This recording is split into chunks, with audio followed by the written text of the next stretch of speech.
Hey guys, how's it going? Kire here, and there's been a ton of rumors and a ton of people speculating, are these incredibly rare ancestral uniques actually active in the game? Such as Shaco, such as Godfather, these really impactful ancestral uniques. I just want to see proof at this point. I just don't believe it until I see proof. There has been a couple examples of people dropping Shacos, there has been proven screenshots, but I haven't seen any Godfathers, and I haven't seen a lot of these other ancestral uniques. Because they were so rare, there's a lot of speculation. Like, is there a level requirement?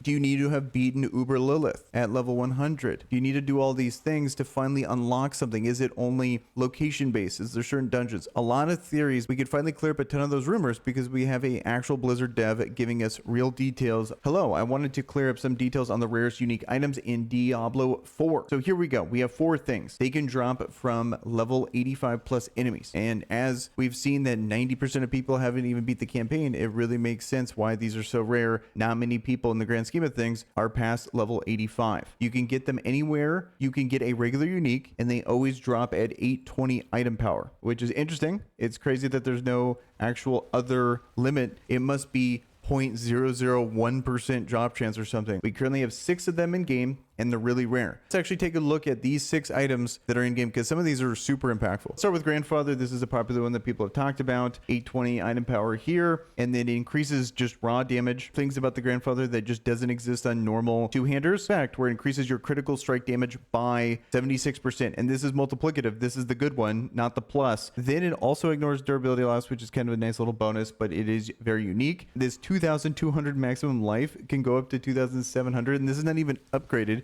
Probably can go up to 3,000 something, which is absolutely absurd. This is 3 times the amount of flat life you would get normally. And as a barbarian, I always get flat life. So like this is a very good stat, and it's tripling what you would normally get. Plus to all stats, which is kind of good. Just straight up percentage plus damage there, up to 56%. Pretty crazy to see. Then we also have Doombringer. This is a unique slashing, 820. Crit strike damage as core, damage percentage, a lucky hit up to a 5% chance to heal. Not that great. It also increases maximum life, potentially up to 26%, which is ridiculous. Then we have the lucky hit, up to a 25% chance lucky hit to deal flat amount of shadow damage to surrounding enemies and reduce their damage done by 20% for 5 seconds. You're gaining the percentage life. Like imagine having both of these. People are going to be in the 25k range of life. It's going to be absurd. So this one's insane. Indariel's Visage. So plus all stats, attack speed, lifesteal, which is new. That's something you can't get. Poison resistance, which is a bummer. Lucky hit up to a 20% chance to trigger a poison nova that applies 10k poison damage over 5 seconds to enemies in that area. Okay, so then we have Ring of Starless Skies. Not the greatest rolls. It depends on your build, I guess. But lucky hit chance, critical strike chance, critical strike damage, and then core skill damage. So it's, I would say, a very solid one, but not ideal. And at least in the situations as a barbarian. So each consecutive core skill cast reduces the resource cost of your next core skill by up to 12%, up to a maximum of 40%. That puts resource generation to shame, being able to spam the core skills and then get that much potential resource back. So very good ring there, very good headpiece there. And so let's go to the last one. Here is Harlequin Crest. This is also what people refer to as Shaco from people that have played Diablo 2, I believe. I never played it. I don't understand it, but I've been calling it Shaco because everyone calls it Shaco. We have another potential way to get a ton of base. Then we have cooldown reduction, which is the normal roll. Resource generation normally only goes on rings, but you can get it here on the headpiece. That's new.